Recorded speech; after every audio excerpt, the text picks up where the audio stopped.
Thank you very much. And yes, indeed, the last session of the forum. And this session is under the theme of post-human revolution, the era of humanoid. I believe that this is an area of keen interest by us all. The speaker is Professor Jean Oh of Carnegie Mellon University, who will tell us about the future of human beings and humanoids. Please welcome her with a big hand.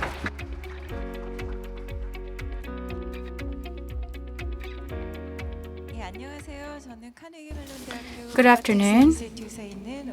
I am Hae-jun Oh from Robotics Institute of Carnegie Mellon University.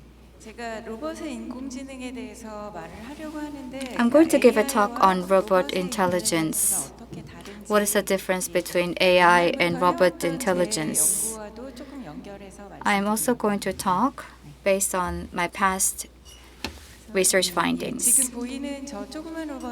So the small robot that you see is a robot that I worked on 15 years ago, and it was good at direction following. Like we would give command like go to the back of the building, and as you can see, the robot was moving everywhere. But it was very difficult, but I want to work on it again. So I am robotics expert or scholar, and I also am often asked the question whether I'm an artist because I'm working on an art-related project, but I am mostly focused on robotics when it comes to ground and air and underground space, but I also conduct robotics research in relation to art. So that is why I'm asked often the question why. But if I were to answer that question, regardless of the problem domain, the kind of research that I do is to explore how robots decide on its action. And I do the planning in the real world. So I wanted to explore how the robots take action in uncertain domains. So this can be applied to autonomous driving or when robots draw. This is a study that I did a long time ago.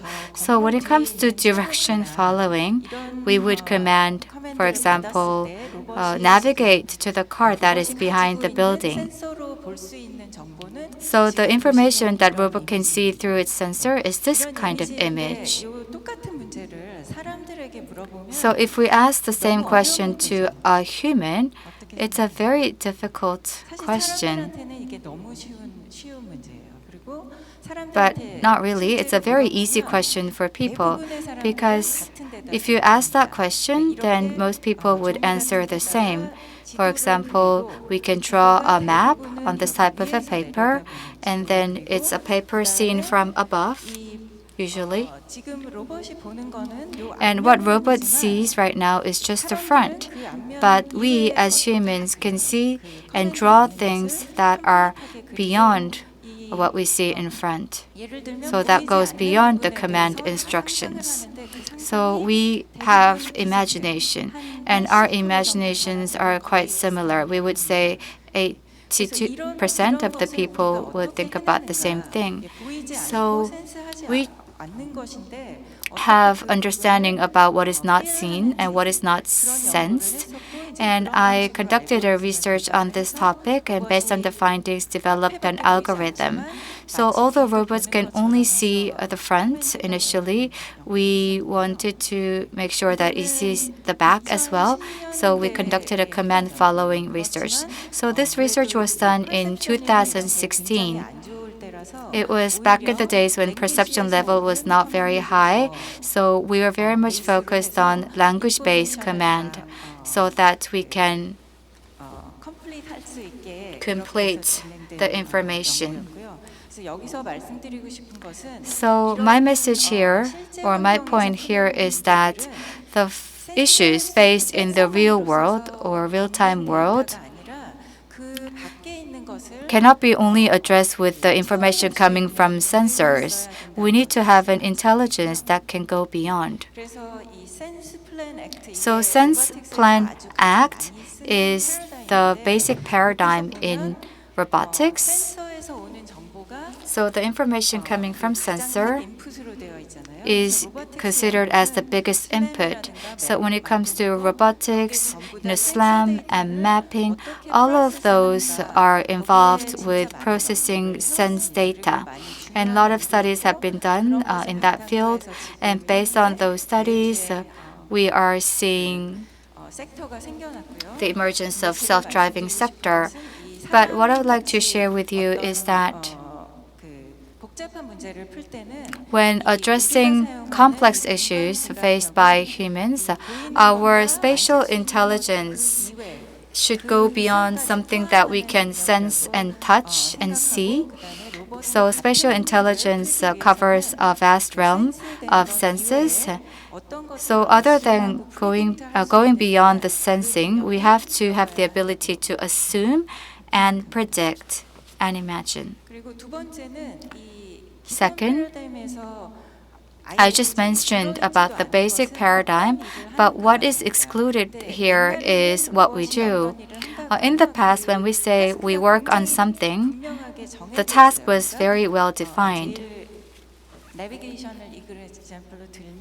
To give you an example of navigation, we would say go to XYZ. So there is a coordinate and you have to go there to that destination. So that is the task in itself. There was no uncertainty along the way. But when it comes to the task that we want the robots to do, the goal in itself is very abstract. So we communicate based on very abstract and implicit goal. For example, clean the house, or organize the house, or tidy up the house. We feel like these are very specific tasks.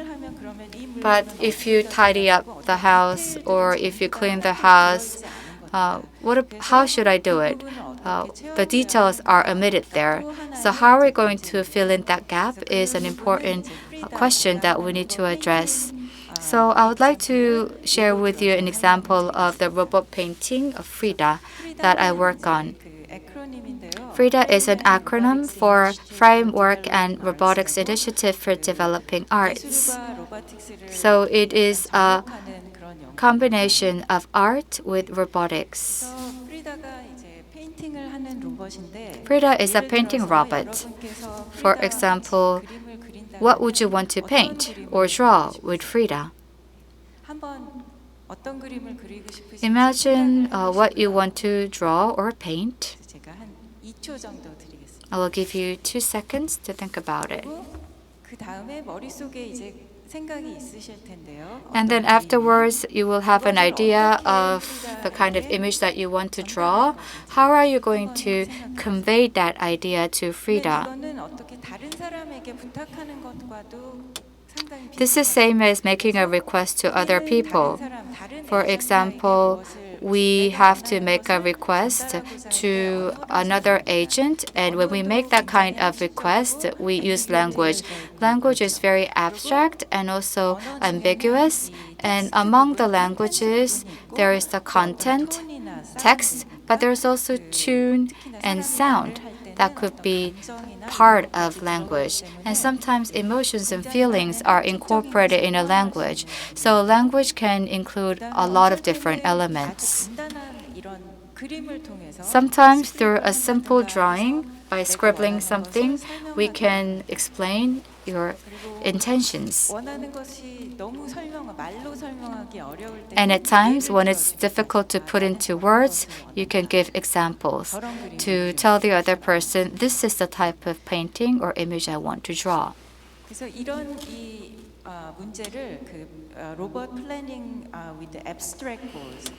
So we refer to this as robot planning with abstract goals. When the goals that we pursue are quite abstract, then what kind of intelligence ability do we need to be able to fill in the blanks or the gaps in terms of specificity? So I refer to that as creativity. Why robots need creativity? It's not that creativity is only related with art. Whatever the form of problem solving, we need creativity. So robots' intelligence needs to embed creativity as well. I keep on saying that when goals are abstract, then we need creativity in planning. So the domain that we work on is mostly art, and you can see that the robot is making ceramics. And when you make a ceramic, it's a deformable object where it is very difficult to manipulate because it's a clay, so its form keeps on changing. So representation in itself is very challenging. So this is the kind of research or study that we do.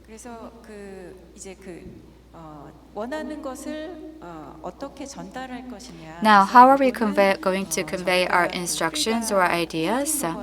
So this video is about how we use Frida for a recreational therapy session in a rehabilitation hospital. So this video was produced by the rehabilitation hospital, and you can see here there is somebody by the name of Veronica, and she is a painter, but she's disabled, so she uses her mouth to paint. She's a mouth artist, and on that specific day, together with this robot and a patient, we drew together, and this painting was exhibited at the Conference for Society of Rehabilitation.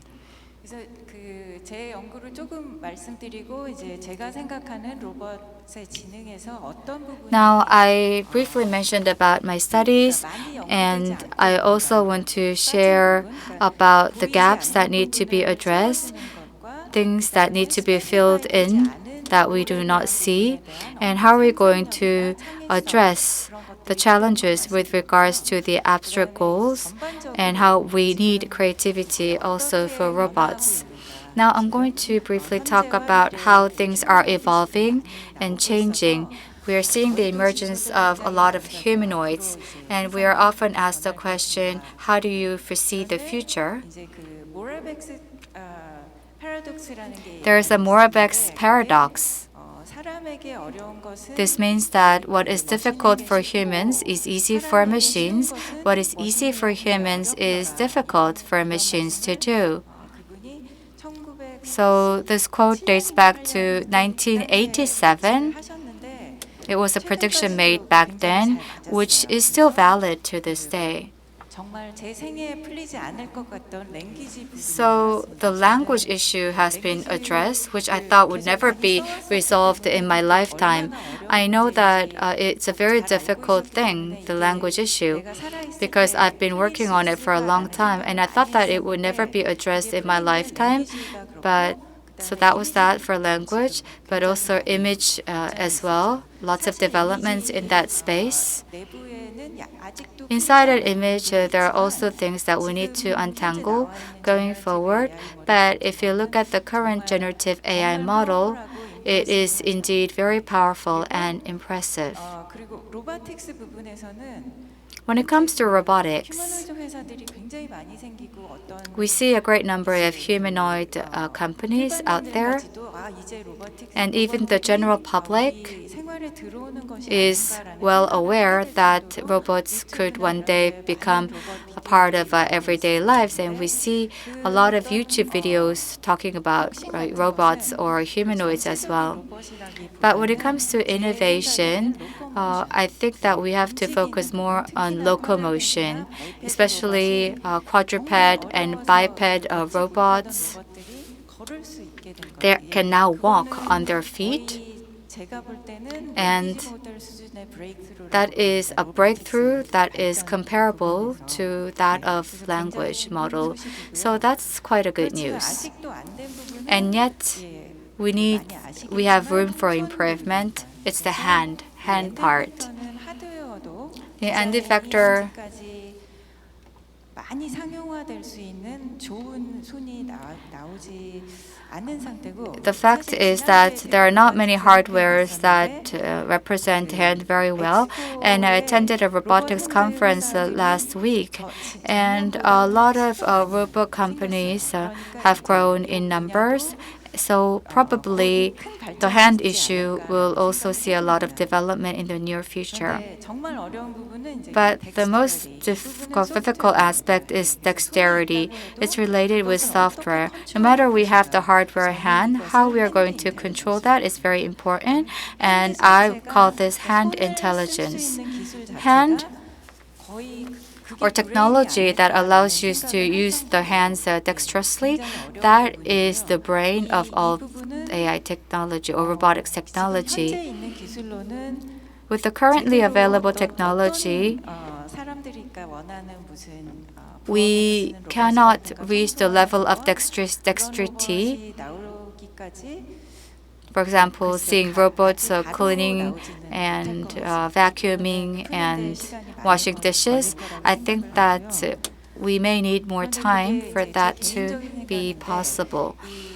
I personally think that when it comes to robot intelligence, when in comparison with AI, is much more challenging because there is the hand intelligence we need to address, and then there is physical intelligence. Physical intelligence means that we have many objects or intelligence to interact with objects and humans, but that is another level of intelligence that requires a lot of research and development, and especially robots that will be used in human environment should have high level of safety and high level of ethics. Without addressing these safety and ethical issues, it will be very difficult to have these robots accepted. And the freedom of degree of freedom, autonomous vehicle is not also fully accepted. And the reason for that is that domain in itself is very safety critical. So if you compare AI with robot intelligence, AI is seeing an increasing volume of data, and with better computational resources, their data has actually solved the problem. We see the emergence of language models, and visual language models, and generative AI. And with that, many people think that data could probably solve robotics issues as well. So if you attend different conferences, this is the hot topic. A lot of panels discuss this topic, AI versus robot intelligence, and how data can solve robotics problems. But I think that will data solve robotics problems is a question that shouldn't be asked at all, because we need data. But having data, is that enough? We also have to think about what kind of questions we can ask with regards to data. And that's what I'm going to talk about in the next part. If you look at the language data that is well known, when it comes to language problem, it's a very, very difficult, challenging issue, but it's just one format in terms of data. It's tokenized, it's a sequential data. And that is why we can collect a lot of data. And since it's just one format, there is no need to worry about data comparability. Of course, there could be differences between different languages, but in terms of format, it's just one format. And image, we use square images or two-dimensional pixel-based images. So this has a format and has a structure, and it allows for a collection of massive data. And when it comes to 3D, it's a little bit different. 3D is point coordinates, but it's in 3D. So it's very difficult to find the semantic meaning in 3D. The data point cloud labeling, if you've done it, you would know what I'm talking about. And if you move on to video, the volume becomes bigger. So it becomes 30 frames per 1 second. In robotics, 거둘 수 있는 데이터 포맷이 있습니다. we also have a similar data format called trajectory. So this means how one coordinate is moving. 한 에이전트가 점 So 하나, one 차 agent, 자동차가 여기서 여기까지 움직이는 for example, 거를 점 하나로 표현한다. would 그러면 express vehicle A moving from A to B in one coordinate. But if you have 10 vehicles, then that means 10 trajectories. So how we're going to predict all that? There are relevant studies that are undergoing. And in the manipulation space, 무빙 조인트가 많은 로봇들은 robots with a lot of moving joints, they have very high dimension. So it's not about one point or one coordinate moving, but the more degree of freedom you have, you should be able to track all of these moving dots and coordinates. So even though the data format is very simple, the dimensionality is very high, so very difficult to plan computationally. 그런데 우리가 생각하는 로봇 스킬 The robot skills that we have in mind, for example, pouring water, cooking food, or cleaning, helping and assisting humans, all of these robot skills are so diverse. So it can be handled at the data format level. We cannot know what kind of data is the right data at which format level. So 스킬이 나오고 또 이 데이터는 또 And this type of data is not something that could be used by robots. It's very much dependent on robot hardware, because as long as we don't use all the same robot, there are some robot-specific data. For example, if my robot doesn't have a camera but other robots have camera, then the camera data will not be not useful for my robot, but it will be useful minimally for my robot. So there are all of these very subtle differences, and that makes it difficult to exchange data among different robots. And so what kind of data is useful to train each skill for each robot is an important question that needs to be researched and addressed. Now, second, it's an issue of data quantity versus quality. To give an example of safe driving data, we have accumulated data in self-driving for the past 10 years. If we have accumulated data for 10 years, I think the volume would be enough. But why isn't it working very well? Of course, there are some positive sides and the negative sides as well, but you have to think about how these data were collected. So the autonomous vehicles would have sensors on it and it would drive around the streets. But you only have good data in that sensor. When the sensor is moving past the other vehicles are also driving very safely. So no matter how you delve into that data, there is rarely no accident-related data. And the actual accident-related data is zero, almost zero, and not even a dangerous data as well. So this is what we refer to as curse of rarity, meaning that there is a huge volume of data but not meaningful data. We need to be able to practice in a real-time environment, but that is not possible. So in this type of domain or space, we have to take a new algorithmic approach to make better use of the existing data. And even though we have a lot of data, we may have to develop or create synthetic data as well. With regards to data quality, it applies to robotics but also AI regarding data equity.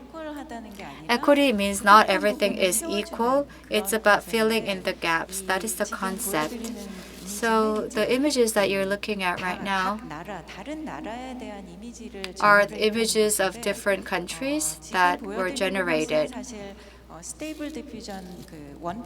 This is Stable Diffusion 1.4 model that generated these images.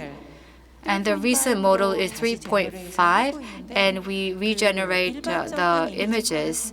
The image quality in general has improved dramatically. It's incomparable to the past, but the cultural bias still remains. At times, it's become worse.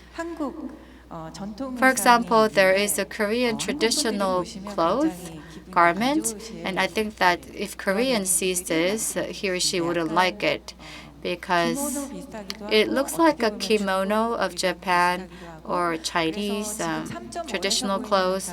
So what we see in the model 3.5 is that Asia is considered as like one culture or one country. So everything is sort of mixed up, and it's worse for Africa. It's as if Africa continent is one country, or everything is mixed up.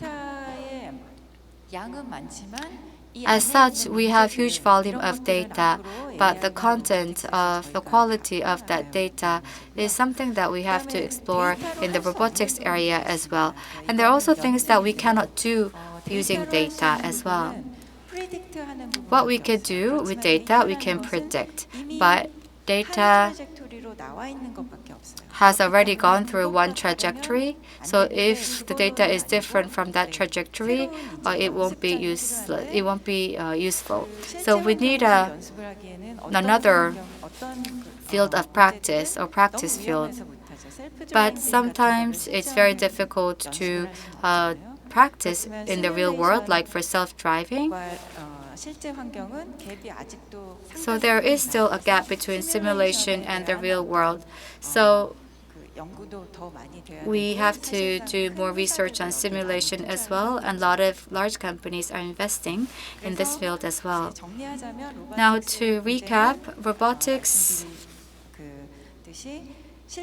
is real-world problem solving that requires real interaction. But the data received by robots are quite limited. Task is not very well defined, and the data that can be sensed are lacking in number. So we have to deal with this high uncertainty in space and time, and that is why different new forms of intelligence should be embedded to robotics. So spatial intelligence, hand intelligence, prediction, and creativity are what's required. Thank you for listening. This wraps up my presentation. 네, 말씀 고맙습니다.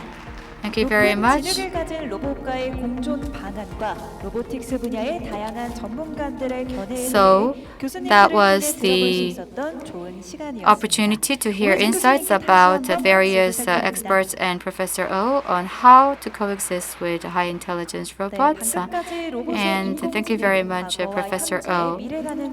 So, through the present and past and future of AI, we were able to explore how robots and AI could coexist going forward.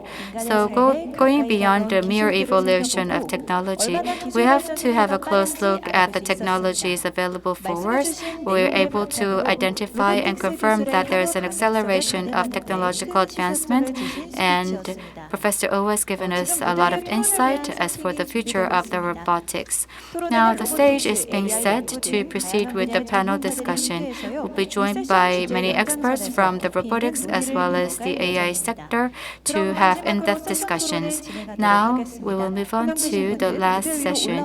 When I call on your name, please come up to the stage. Moderator will be Kim Jung, President of KROS. Felix Shang, Senior Director of Unity Robotics, Chung Byung-tak, Professor of Seoul National University, Kim Byung-soo, CEO of Robotis, Han Jae-kwon, CTO of A Robot and Professor at Hana University, and Lee Sung-jun, Professor at Busan National University. Please welcome them with a big hand.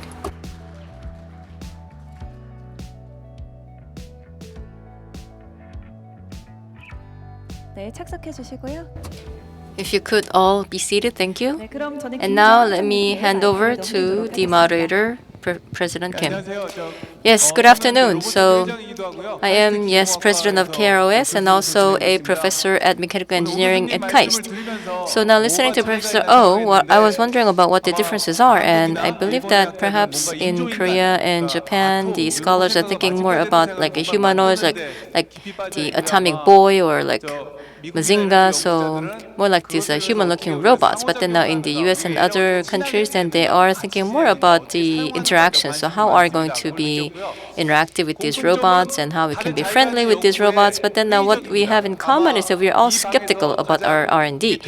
So now in this room, I believe that the most skeptical are the ones who are in robotics because we have been faced with so many challenges. So of course, Professor Oh also talked about many challenges that she has experienced, and I believe that that is one thing in common among us all who are in the field of robotics. So yes, I was also nodding along her presentation. So now the topic for this session is post-human revolution, the era of humanoids. Now, when we watch football, then we say that it is the era of Son Heung-min. Then in all the football images, you get images of Son Heung-min.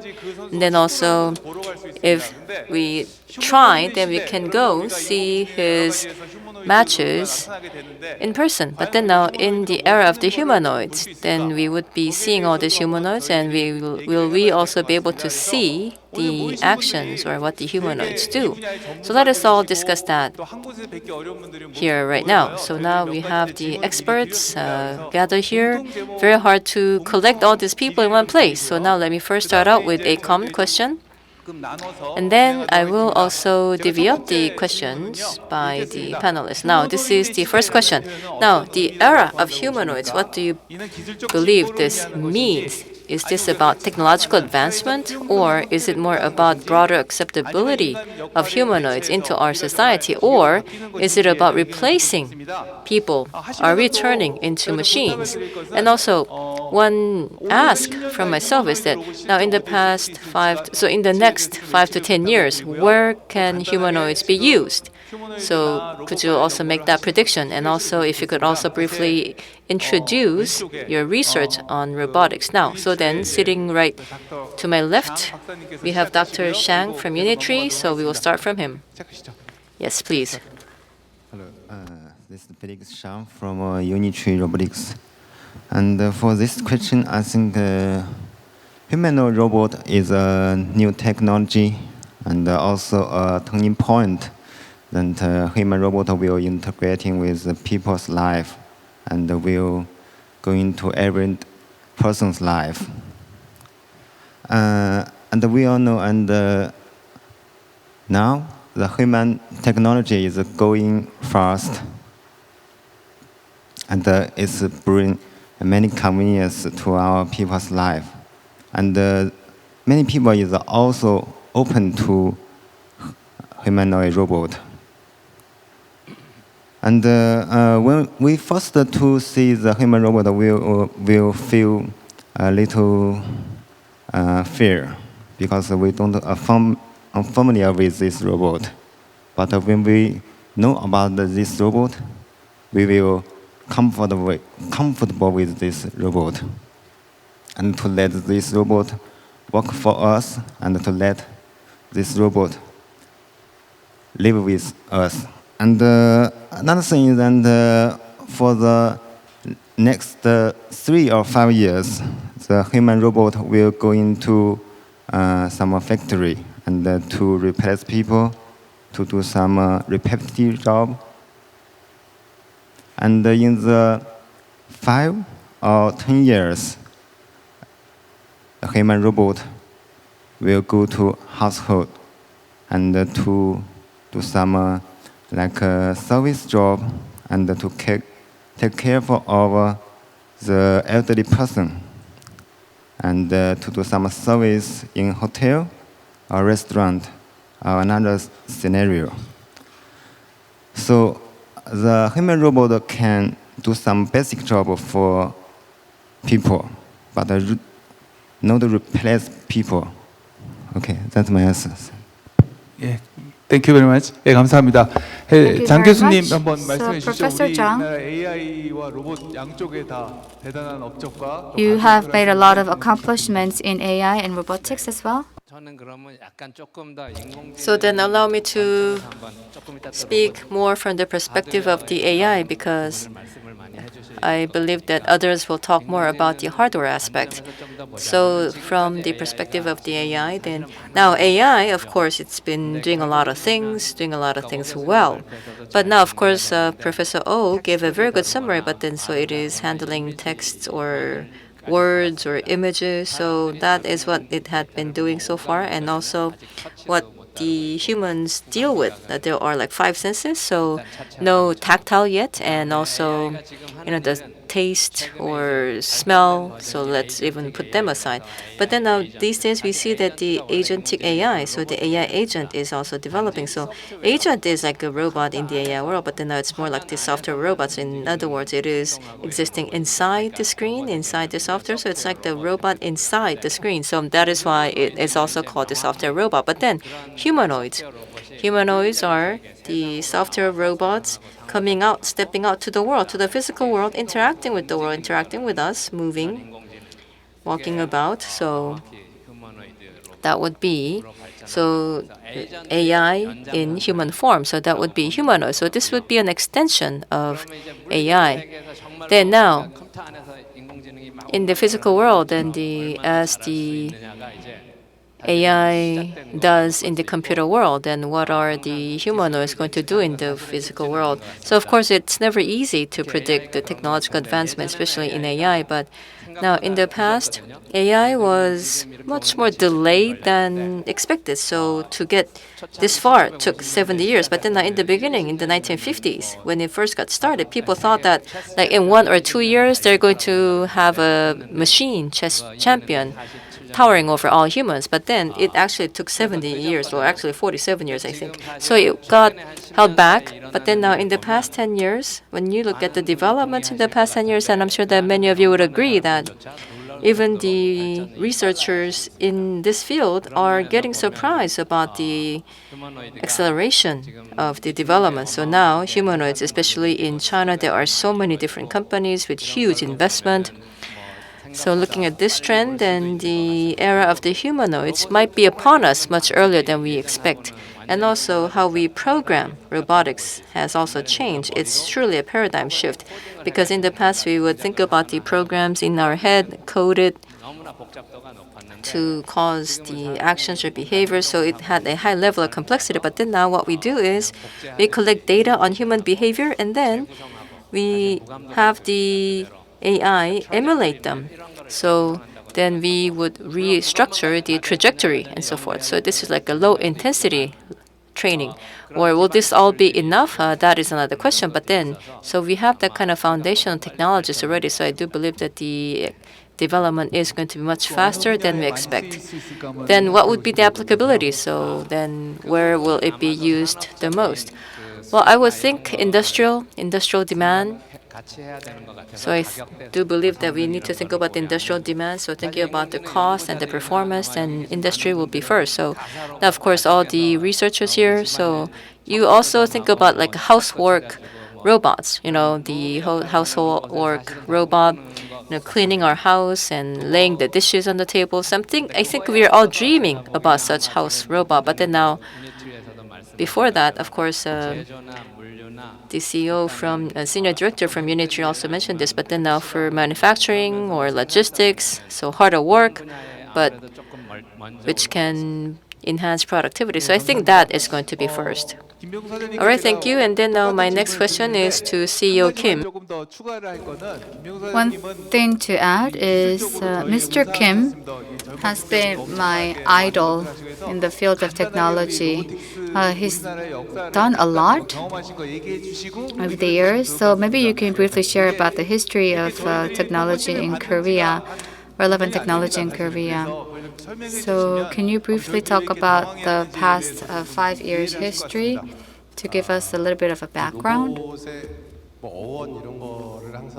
얘기를 해야지. I think that we have to first talk about where the word robot comes from. 로봇이란 단어가 우리 일상생활에서부터 출발한 Robot actually does not stem from our daily lives.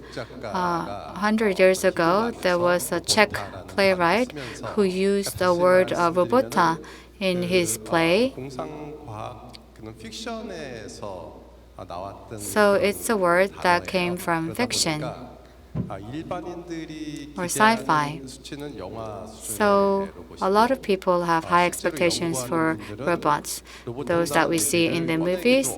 But people who work in this field and researching robots or robotics actually 로봇을 하긴 하는데 하고 have concerns because they cannot meet the expectations of the general public with regards to their expectations of the robots. And this trend has been ongoing for the past few decades.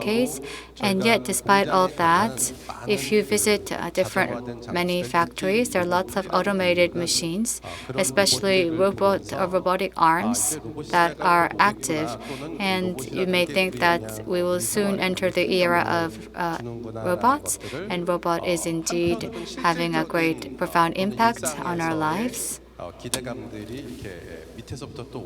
So you can see that there are growing expectations on robots from the public's point of view.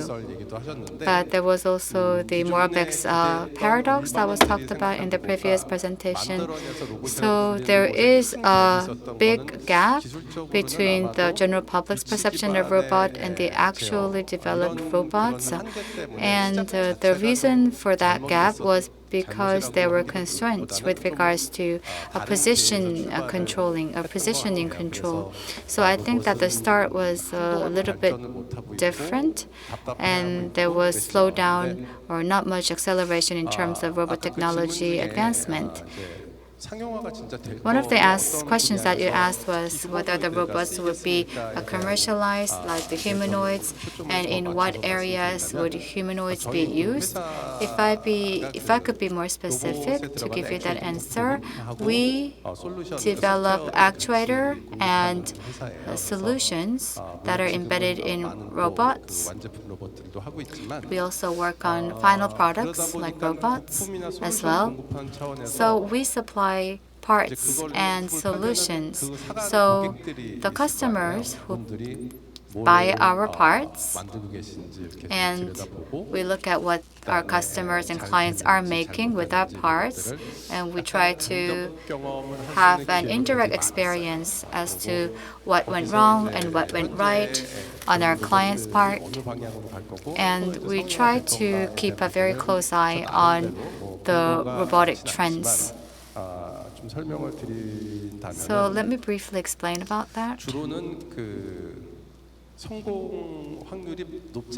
The success rate of developing robot used to be very, very low, even for large corporations and large companies and startups. But mostly, basically, robots that try to focus on emotional feelings did not tend to succeed a lot. This is not to be pessimistic that they will never succeed in the future, but my remark is just based on my experience. So, what do you mean by robots that are not focused on emotions and feelings? I am talking about robots that are designed to boost productivity and efficiency.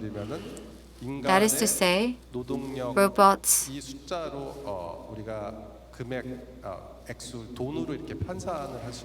if we can convert human labor into money, a monetary value, robots that can replace that monetary value have been sustained over the years. It was only those robots that survived.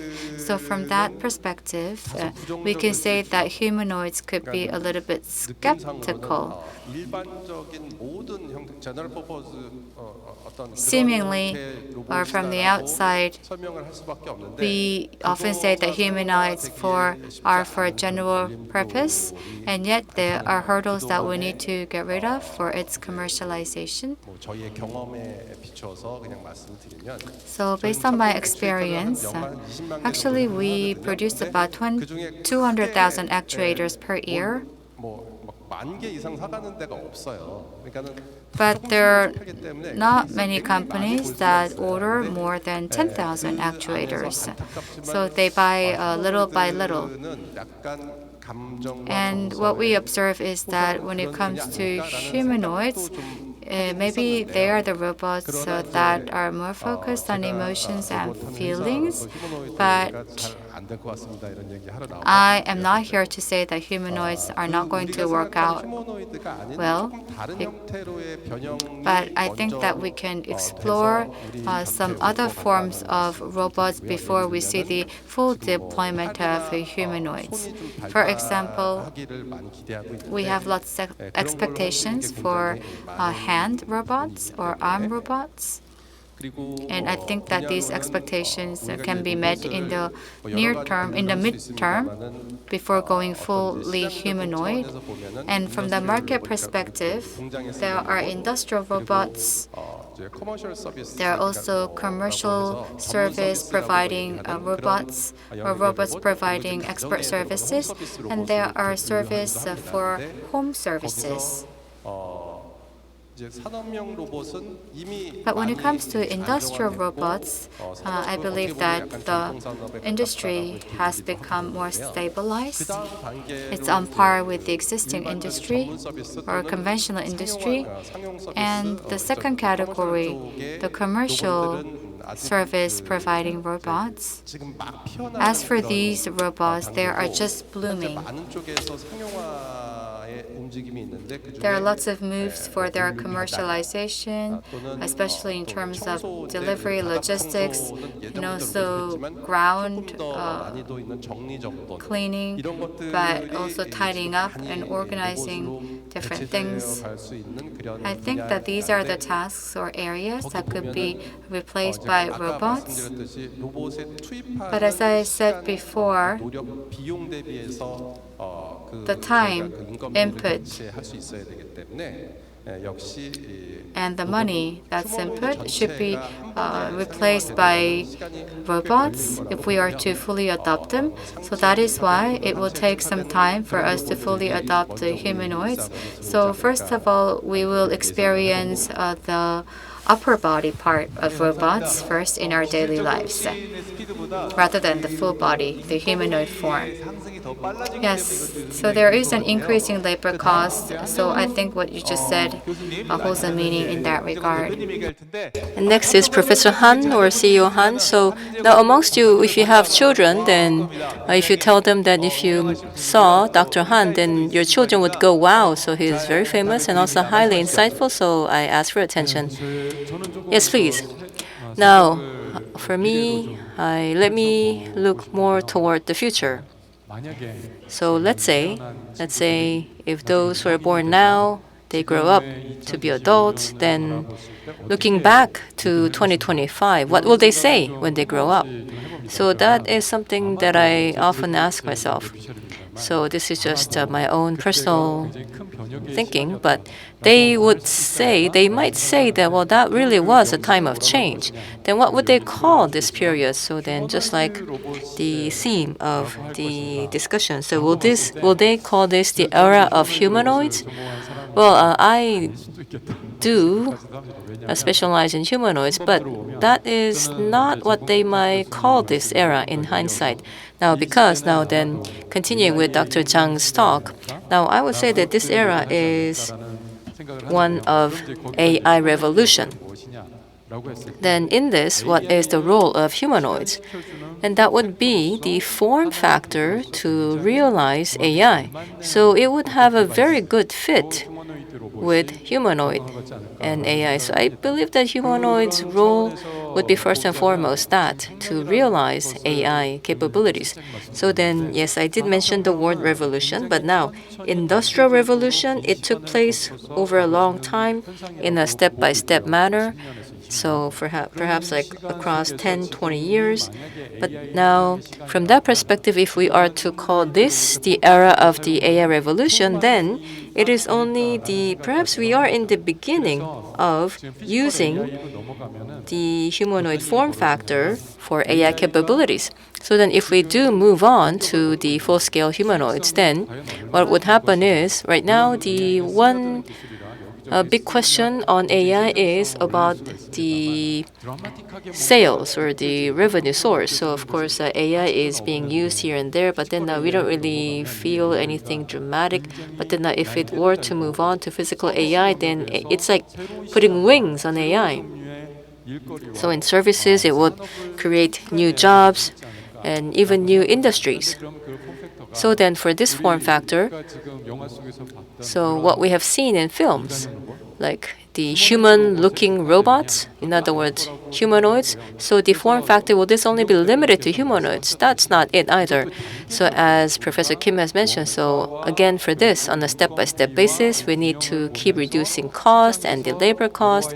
So by looking into those factors, then we also have to be conscious of the ROI as we develop on a step-by-step basis. So right now, collaborator robots, in other words, utilizing AI to provide more services, enhance productivity, and then later on, the cobots, not just one arm, but two arms. And then now, these cobots having wheels, then moving around, it could also take care of more work.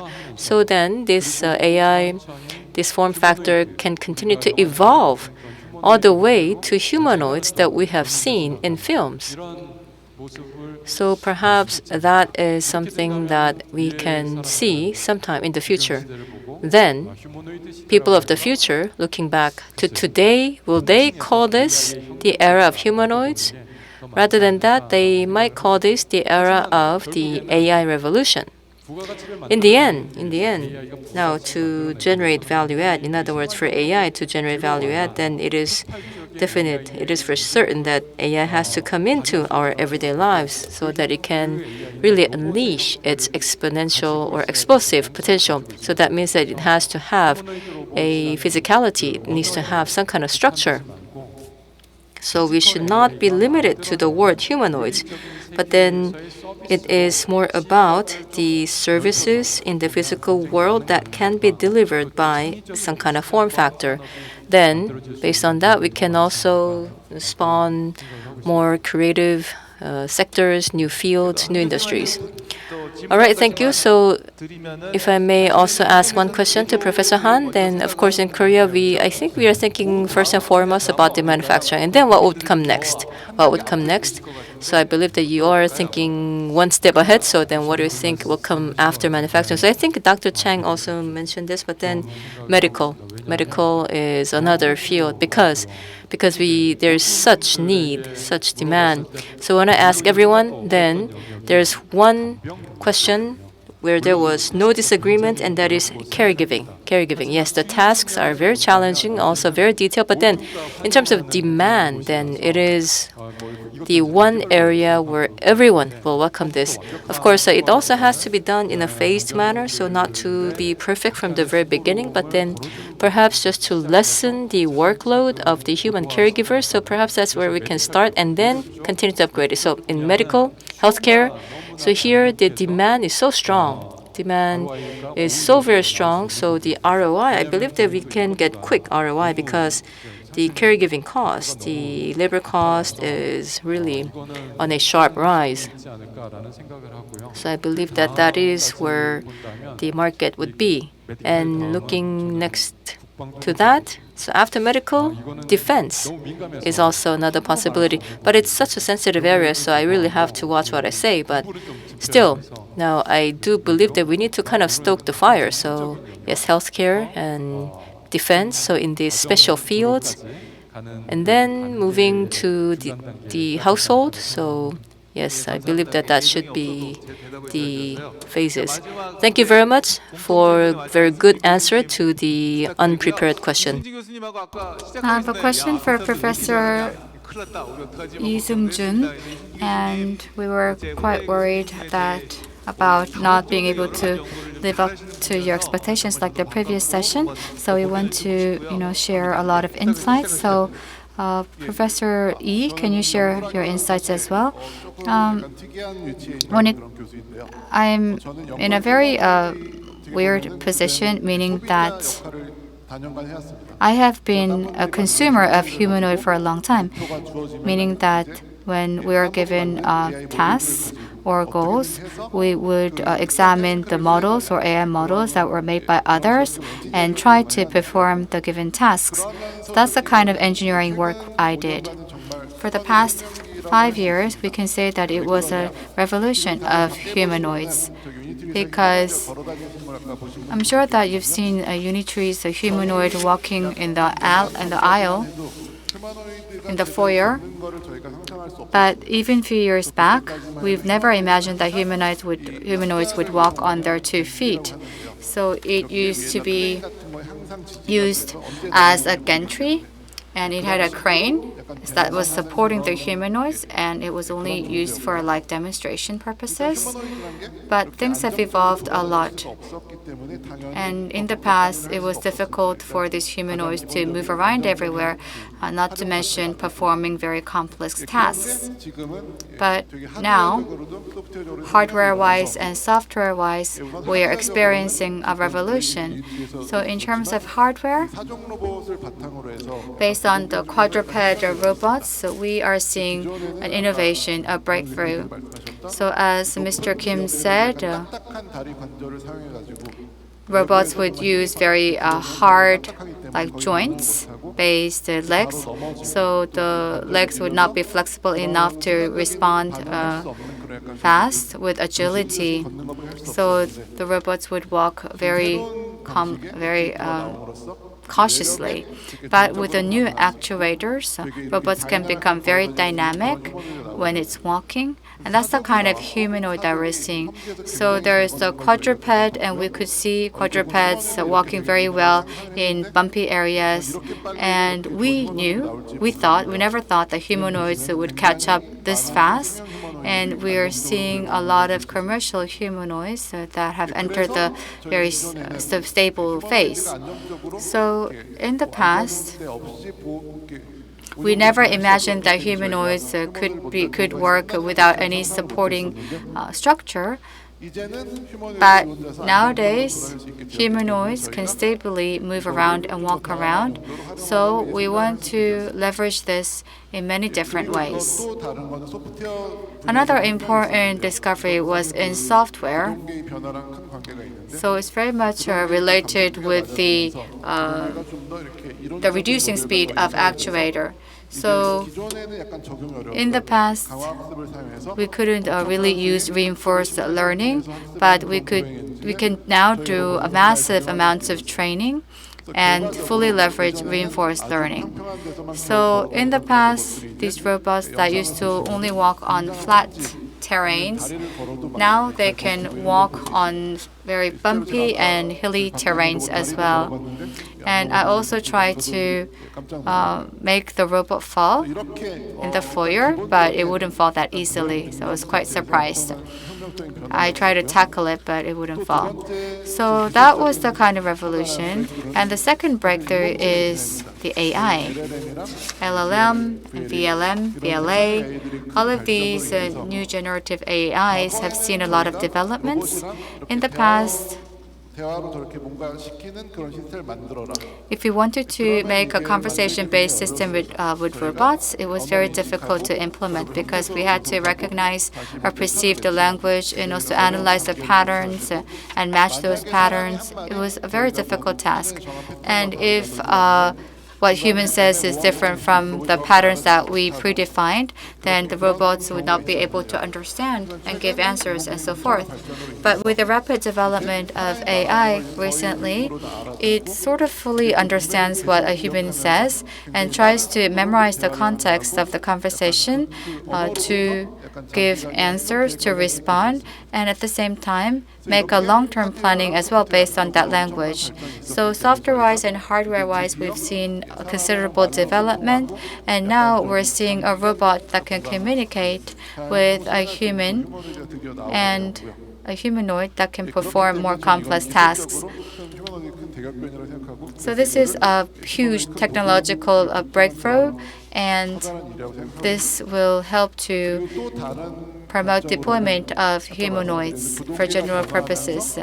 And as we see the change in actuators, the structure has become more simplified. Mass production has become possible, lowering the costs.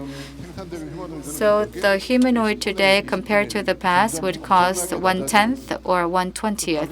The cost has come down dramatically, and this means that in the past it was very expensive. A lab would have maximum 2 humanoids for their experiment. Now YouTubers are using humanoids as their toys, or playing with humanoids as their toys. So now we have entered the age where we can play around with humanoids. We can at times dismantle them to do a lot of different experiments. So what would be the use case of these humanoids? It's a critical question.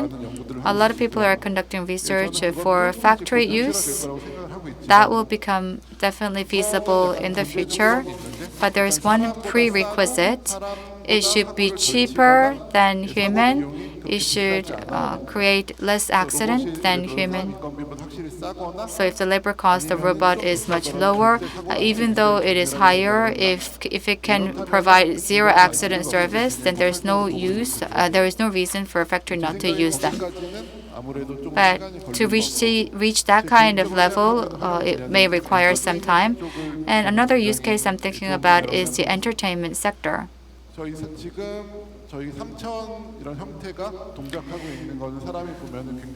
From a human perspective, this three-dimensional object functioning is quite interesting. So, acting together with humans and also performing together with humans. I think that could be the role of humanoids in the future that we can envision. Even though the price is high and also the success rate is slightly low, I think we can still use humanoids in the sector of entertainment. Thank you very much. I would also like to ask you one additional question. You probably bought a lot of humanoids for your research purposes. So how much do they cost these days in general? 20 million? How much?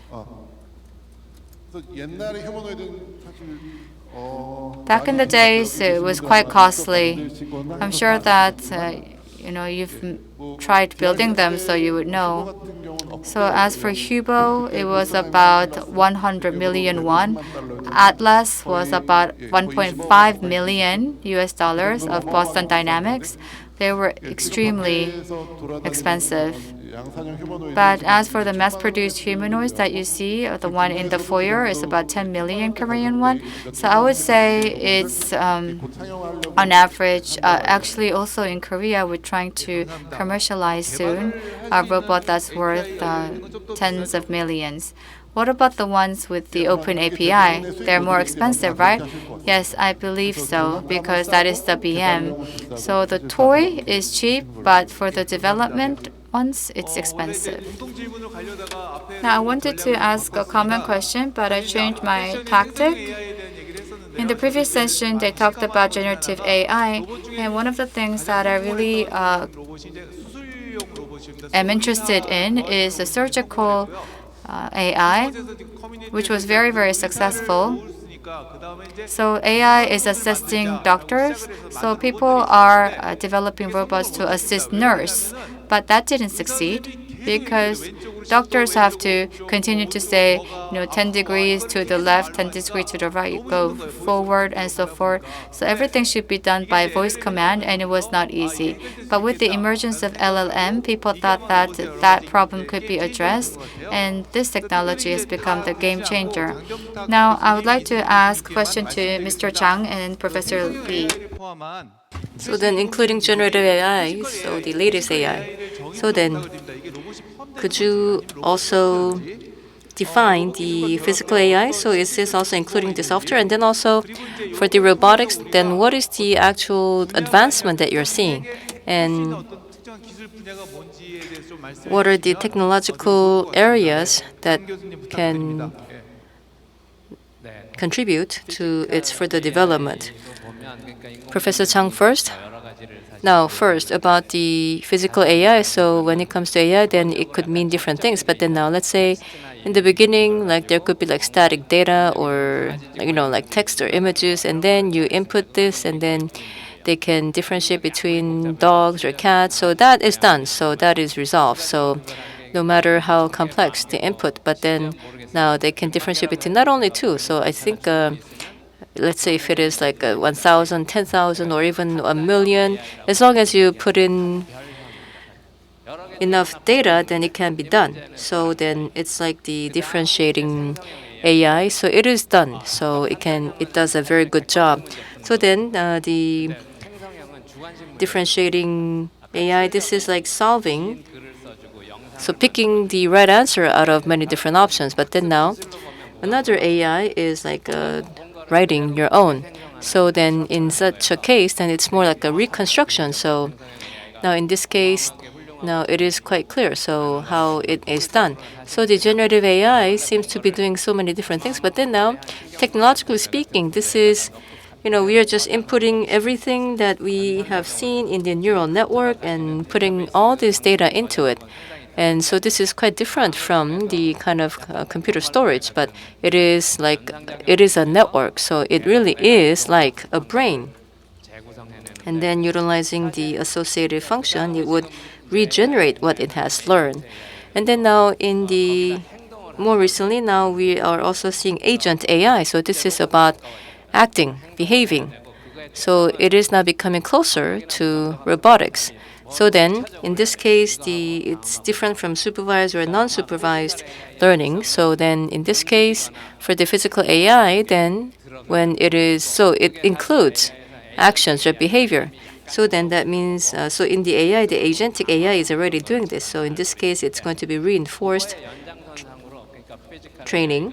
So then, as an extension of that, the physical AI, the sensor data and actuator. So there we have the sensor data and the actuator, and then also for this to be physical AI, then we also need to have real-time response. But then now there was really no real time because it had not been dealing with the physical world. But then now, in the physical world, the physics, real time is a given, because if not, then there could be accidents waiting to happen.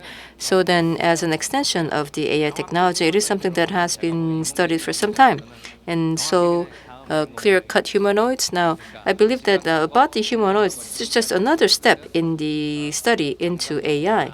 So, for example, the sensical data, so moving about in the real world and learning the data, and then based on the data, doing inferences, reasoning. So then, of course, now we're talking about VLA, so LLM, VLA. So I believe that we are moving just the next step in our trajectory of development. And then you also asked about applicability. Yes, so yes, applicability. So again, now just thinking about the continuum of the AI development. So then it's like the Google Glass. They are studying glasses right after the smartphone. So now to use the glasses, then it has to recognize the human gestures, like the hand gestures. So the watch is already doing that. So we don't have the camera, but then now it is analyzing all the other sensor data real time, and then now moving on to like Google Glasses or self-driving cars, and then could be vessels or aircraft. So all these devices that are moving in the real world, so all of them would be equipped with AI, and that would make the physical AI. Robotics is just another form of it. And of course, for AI, then robotics would be the ideal factor. But then now, yes, so if we are to have the physical AI development, then the industrial impact is going to be enormous. So because so far AI had been just supporting the intellectual work. So, like helping you write things and everything. So that's been doing so well. But then now, if it is moving on to the physical world, like helping with the physical labor, then that is also going to have an enormous impact because, well, then of course it could have some consequences like jobs. But I believe that that is just part of the natural development. Then let me also ask, as a mechanical engineer, so I study the tactile. So then the skin would communicate about like 10 million times per second. Then I wonder whether this can be handled by AI. So yes, Professor Zhang. Right. So for AI researchers, so that is something that they missed out. So let's say if we are to recognize an object, then we just think about the visual. But then now, even with my eyes closed, I could touch, and then I can tell that this is a desk. So that is something that the AI researchers missed out in the beginning. And then so again, real time. So the time factor is important. Then also thinking about the neuroscience, then it seems like I know right away by touching this, but then now within a millisecond, there are so many interactions. So that is, yes, so that is also what the machine learning field is studying now. And so we have the hardware and the devices. So where we are weak in terms of the hardware or materials, then AI could make up for it. So that would be like having the brain. All right, thank you. And then now, Professor Lee. 말씀 안 하신 분은 다음 퀘스천이기 때문에 뭐 그다지 뭐 이렇게 지나간 공자는 아닙니다. So, yes, Professor Yi, the physical AI that I understand as is looking at an object to discern whether it's a cat or a dog. In order to do that, you don't need a physical interaction in between. But when we look at the video feed produced by a robot and how we should move the hand, then it is based on the result that the hand would move and the input would be changed. So that is why we need physical input in that case, physical interaction in that case. So if there is a robot movement between action as well as observation, we refer to it as physical layer. So a lot of people are working on this right now. So there's actual demonstration, and also human-generated videos can be trained on robots to give instructions as to do what in what situation or what scenario, so that robots can perform these actions or movements quite naturally. So these types of VLA is getting a lot of attraction. So we're talking about VLA, not LLM. Can you elaborate further on VLM to help the public's audience understanding?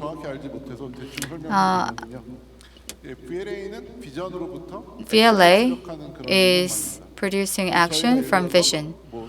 For example, if you're folding up a box, if that is the task or given task, then based on the visual data that we see, the VLA is a network, a neural network that produces what kind of action we need to take each and every step going forward.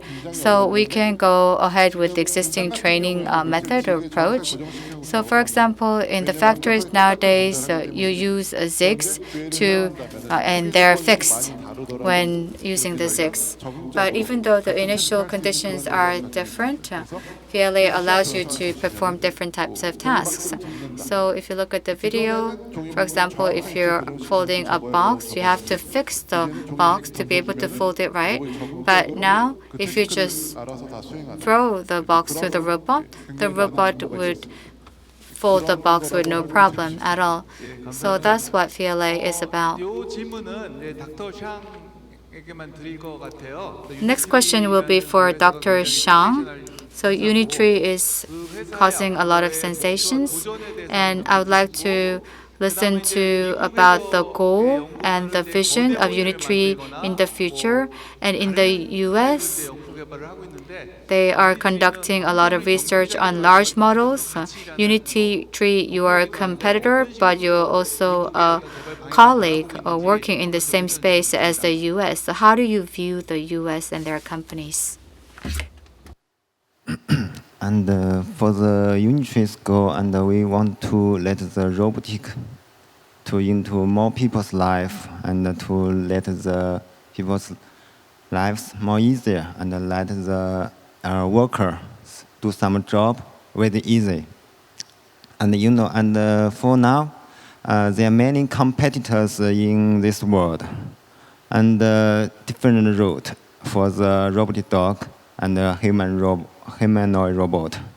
And we just want to focus on our route. We want to supply a good hardware to our customer, to let our customer to do some research and to develop on this human robot or robotic dog, to let the robotic dog to go some dangerous area, to let the humanoid robot go to some service, and to do some easy job for people. So we will insist that our route and to bring the robot to many people's life. And also, we want to use the supply chain of China and to compress the cost and creating the low-cost robot, but a high-performance robotic dog and humanoid robot. 땡큐. 자, 그래서 우리가 이제 유니트리라는 회사가 있고 또 미국 Alright, now then there's Unitree, and then also in the US there are other companies like Tesla, Boston Dynamics. Of course, each is working on humanoids on their own.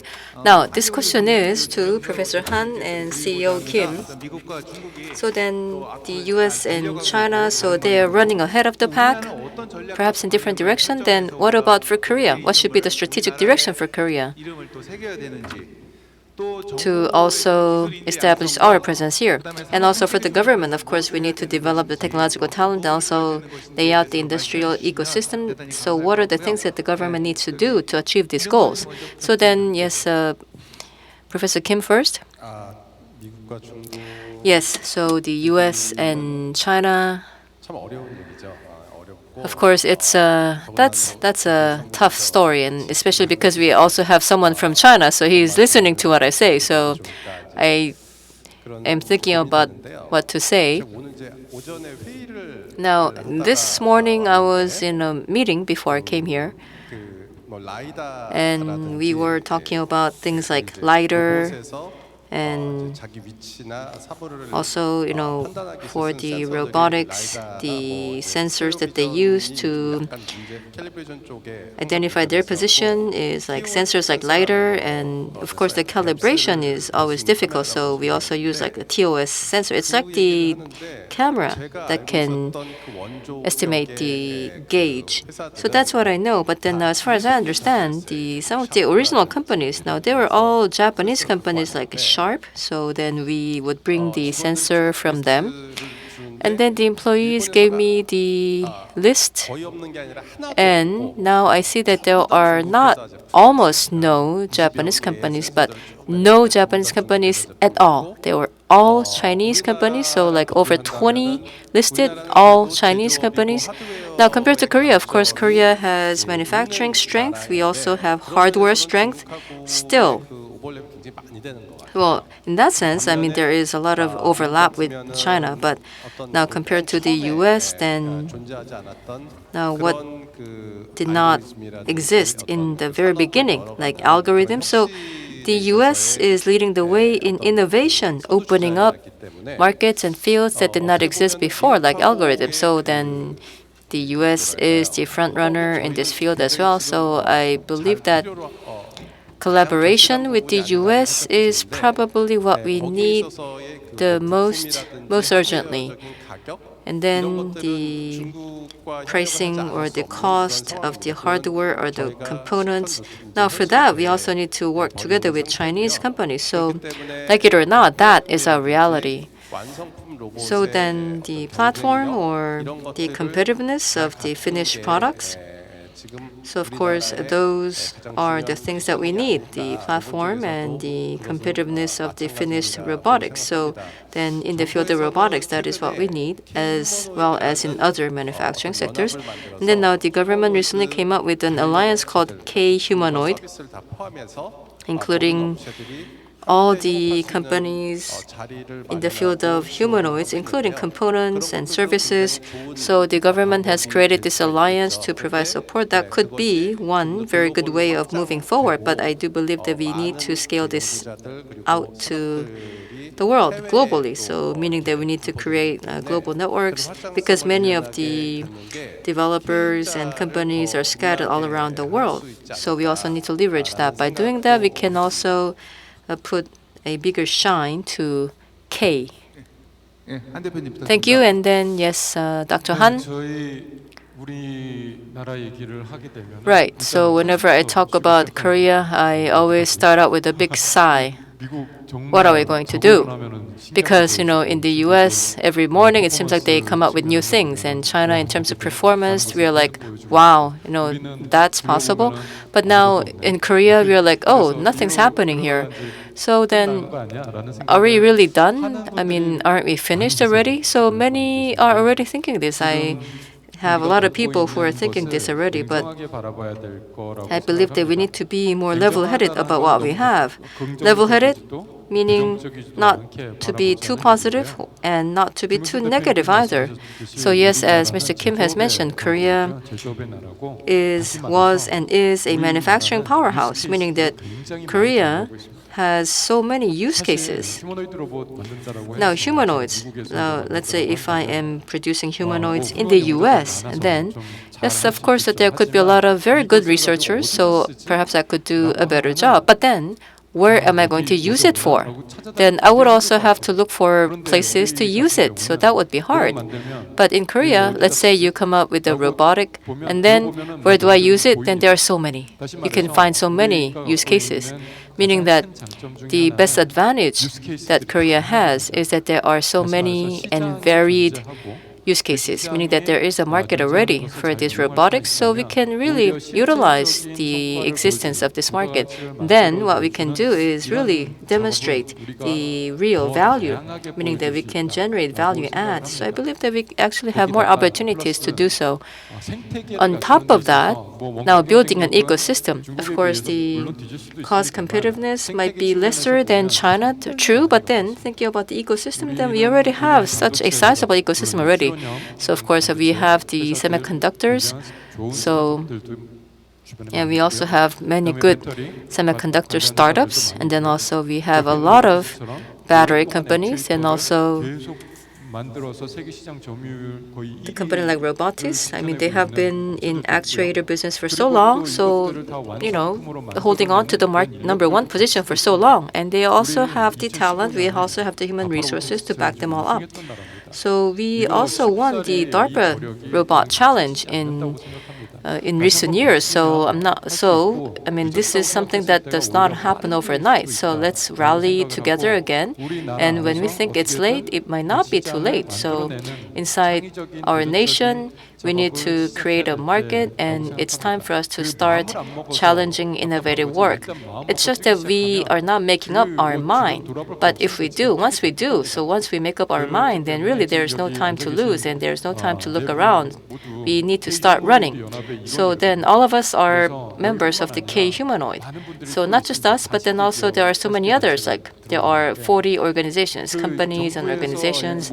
So once the government says, let's do something, then now sometimes you have the launching ceremony, and then from the next day, then nothing happens, and that is why sometimes people are allergic to this word K. But I think this is a bit different.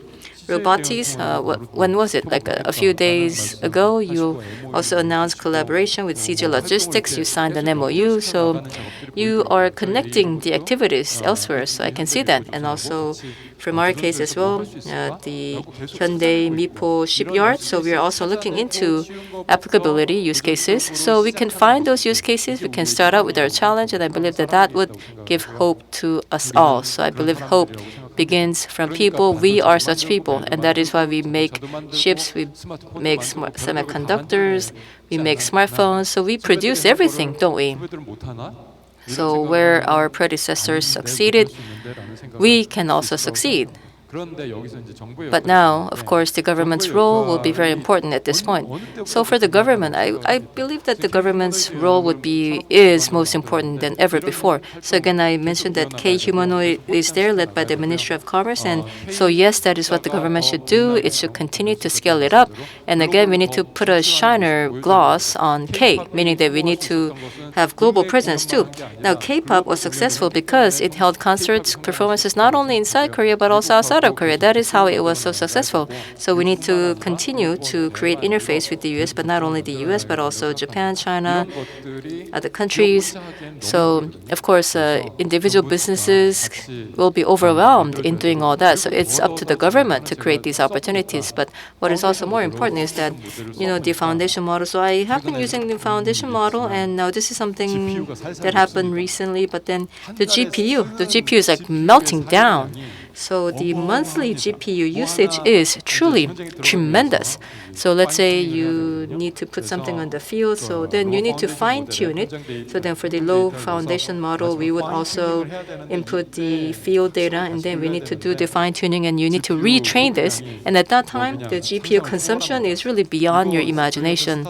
So then for startups like us, it's really overwhelming for us to handle all this. So we have to rely on Google, NVIDIA.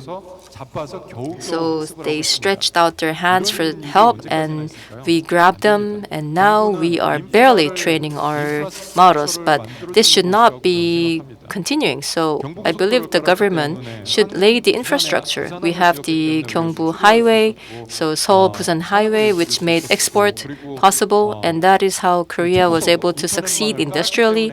And because we have the broadband network across the nation, which brought on the IT revolution inside the country. So the same thing.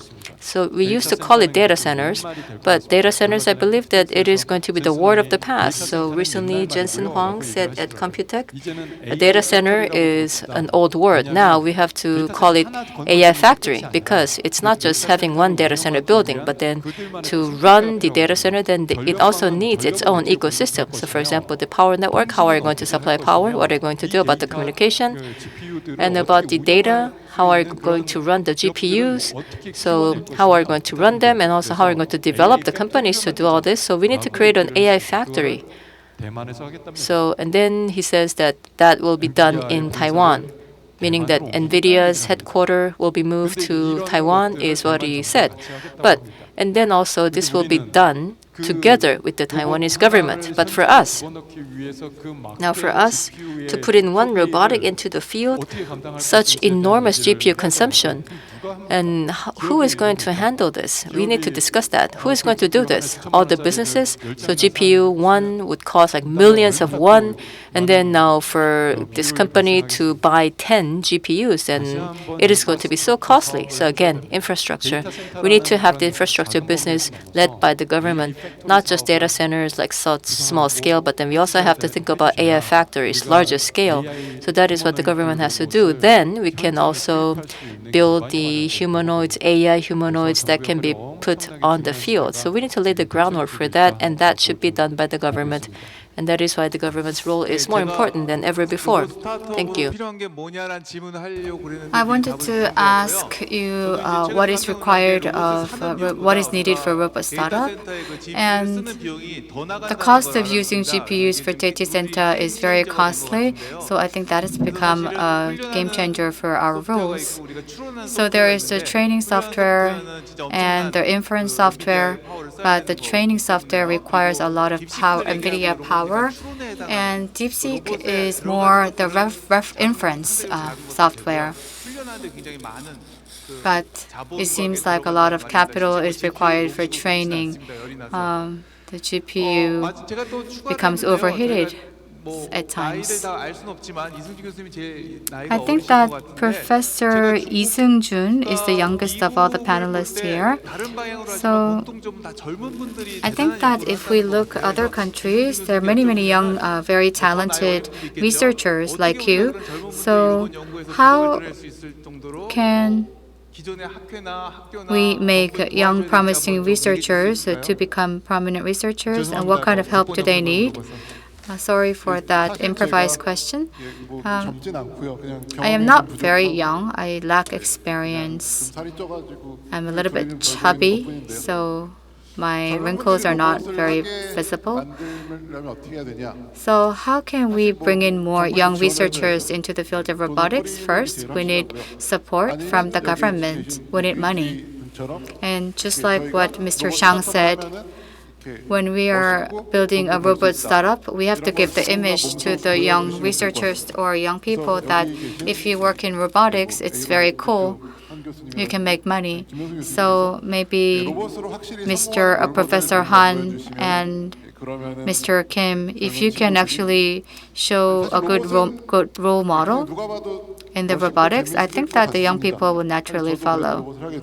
I mean, that was the case for me as well. I thought robot was very cool. So with a little bit of help, I think that we can invite in a lot of people into this domain. I think for me personally, it's much more fun to work on robotics than AI. So we need a little bit of a push from the government, and we need to see more best practices and role models coming out there to attract more young talent. So in that sense, I think we have a few professors here, but I think that when it comes to developing talent, because now we're talking about new technology, the robotics. So it's very difficult to commercialize robotics because it's a combination of all of these different technologies: material science, mechanical engineering, computer science. All of these different disciplines need to fuse well to robotics. But our education is very much segmented and fragmented. AI requires interdisciplinary talent, but if you want to do that for the robotics, then all disciplines need to be integrated and fused. So I think the way we teach younger generation needs to change as well. So this is to say that if there is a research to develop humanoid, I think that can bring about innovation in education in turn as well. So in that sense, it is crucial to nurture new talent, next generation in this area. And since this is a new technology, a new growth engine, I think that it will create a lot of opportunities. And as our panelists mentioned, we also need more support from the government. Are there any further comments from the panelists? Well, then, to what Professor Lee Seung-jun has mentioned, I would just like to add a few more comments. Now, for myself, I also perhaps could be a good case for young people, because if I were to tell you about the process that led me to robotics now, then Professor Kim, he was my role model. He was my hero when I was in college. So now watching Professor Kim Byung-soo, I began to dream my dreams. So you see that it is thanks to these people that things like this is possible. So I think it is important to keep showing this. Now, how do I know about Professor Kim Byung-soo? I read about him in the newspapers. So now he was winning all these robotics competitions in the world. I was like, wow, there's such a Korean. I want to be like this. So I think it's important for you to tell such stories. So I think it is very important for us to have this kind of stories spread. So I think the media's role in that sense would be very important. All right, thank you very much. Now, yes, I'm also a dean in my school, and of course, when we are trying to recruit people from robotics, then we tend to measure them with scientific criteria, like how many thesis papers have you written, how many patents do you have. But in the robotics, there's open source, and also we also hire like other majors as well. So unfortunately, well, for KAIST, I mean, we are freer, but then the science like SCI papers, just using them to hire talent, then it would be harder to get the best talent. So just one pointer. Now, because of the time, the last question. So now in this session, yes, we are talking about humanoid, but then also about the post-human revolution. 학생들한테도 얘기해 줄 수 있는 So 그런 것들 then 같은데요. 이제 this is something perhaps to tell the children about too. So anyway, so this is a common question. So now if the humanoids are to have capabilities that surpass human beings, then will there be the world of Terminator or Matrix? Do you believe that such a world is oncoming? And also for us to develop such humanoids, then what are the ethical rules that we need to set in place? What are the regulations that we need to put in place first? And also, it should not hold back the innovation, but also we need to defend ourselves. We need to protect ourselves. So you have also seen malfunctioning robotics as well. So let me listen for 1 minute from each speaker. There will be some risks, but I think this scenario is far from us. As you know, the humanoid robot and some robots are also in an early stage. All of this, but we need to take some steps. For example, we need to do some transparency AI governance, and also to do ethical guidance, and also some international cooperation on AI safety. Specifically, and we can set some emergency button on the robot. In case something happen, we can put the button and the robot come to work. And we also can set some clear rules and to let the robotic dog what they can do, what they can't do. So if we already do this, the human robot, we can let them service for us and not do harm for us. That's my answer. 네, 사실 휴머노이드로 가면 지금 AI If we go into humanoids, or transition to humanoids, as AI is deeply integrated with our daily lives, it collaborates with humans. So there are all of these sensitive aspects and ethical aspects that need to be taken into consideration. And we have to now go into the realm of body and the physical aspects. So new issues will come about. Of course, that would require a lot of discussions in advance.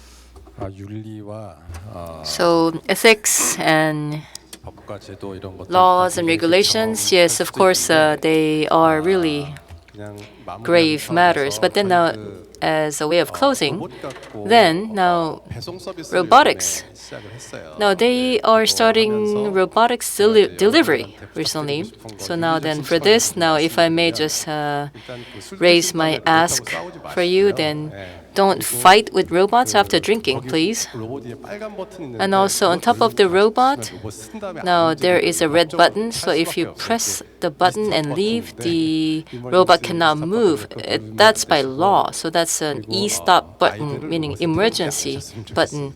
And then also, please don't put your children on top of the robots. Now, of course, Isaac Asimov, iRobot. Of course, there are 3 rules of robots in this fiction. Now, of course, we used to follow those rules, but then, of course, it's not enough because it was in this fiction. But then, of course, robotic engineers, now when they're developing robots, then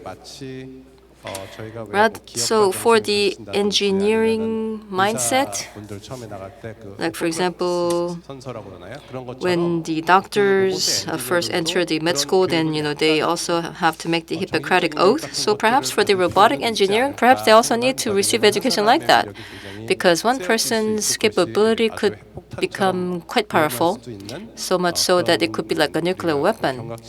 So we do need to have that kind of a sense of caution. I believe that in the end it has to come down. It comes down to humanities. Humanities would have to put a stop to this because new technologies always come with risks. So then, to put a stop to that, it's not technology, but then it's laws, regulations, culture. So then that falls upon the fields of humanities, right? So then, yes, I believe that in the realm of humanities, then we also need to look into the laws and regulations as well. But then now what is important is that it has to be very wise, meaning that we should not overregulate, but we should not underregulate. So there has to be a fine balance between the two. So let's say in the UK, so they came up with vehicles first, but they put a time limit, like it should not go over like 20, 30 kilometers, saying that, over 20, 30 kilometers and it would be prone to accidents, so no more. And that is why they lost out on the opportunity. They lost to the US in terms of having the primacy in auto. So yes, we should not put a stop to an industry and industrial development, but still we need to ensure safety. So we need to be wise. So in the US, what they did was instead of limiting the speed, they came up with traffic lights. So then by doing so, they were able to reduce the accidents at crossroads. So we need to be innovative, we need to be wise. That would also put greater competitiveness on our industries compared to others. So that could be the key factor. So we are too immersed in engineering, but rather than that, the humanities factors could be equally or even more important. Yes, so with regards to what you said, a lot of measures are being already taken in AI. And as for ChatGPT, if there are some racist comments, then they are prevented from displaying in the results. So censoring is taking place, or censorship is taking place. So when it comes to, I think that can help us prevent a lot of errors. And I am a big fan of UFC, but I think that there are a lot of people who want to fight against or fight with robots. But in order to do that kind of fight, we need a lot of resources. If you look at Star Trek and a lot of other things, there is a self-replicating mechanism where we can constantly produce robots. But if we are at that level of technological advancement, that wouldn't be a problem. But if that becomes feasible, everybody would be implanted with a chip and become a cyborg. And if that day really comes, there will be no distinction between humans and robots, so you don't really have to worry about that. So we will become the new human race, combining human and robots. So I think that there's not much that we need to worry about. Thank you. Yes, I think 75 minutes were not enough for our discussion. And before this panel, I thought about why people are doing robotics.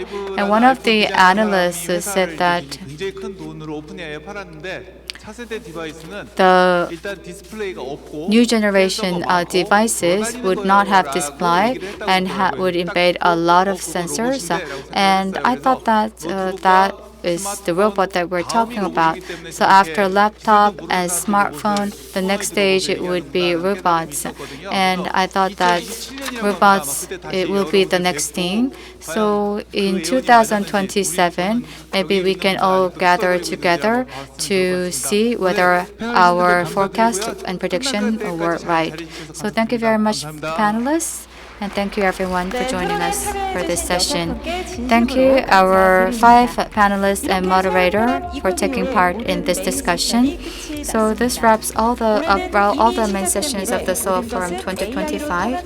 This year's forum under the theme All on AI, the Future is Now offered an opportunity to explore from various perspectives the directions and visions for a future where humans and AI coexist. Thank you very much, and I hope that it will be a memorable day for all of you. Thank you for staying with us until the end, and this concludes Seoul Forum 2025. I hope you have a safe trip back home and have a pleasant evening. Thank you very much for being part of today's event. Thank you.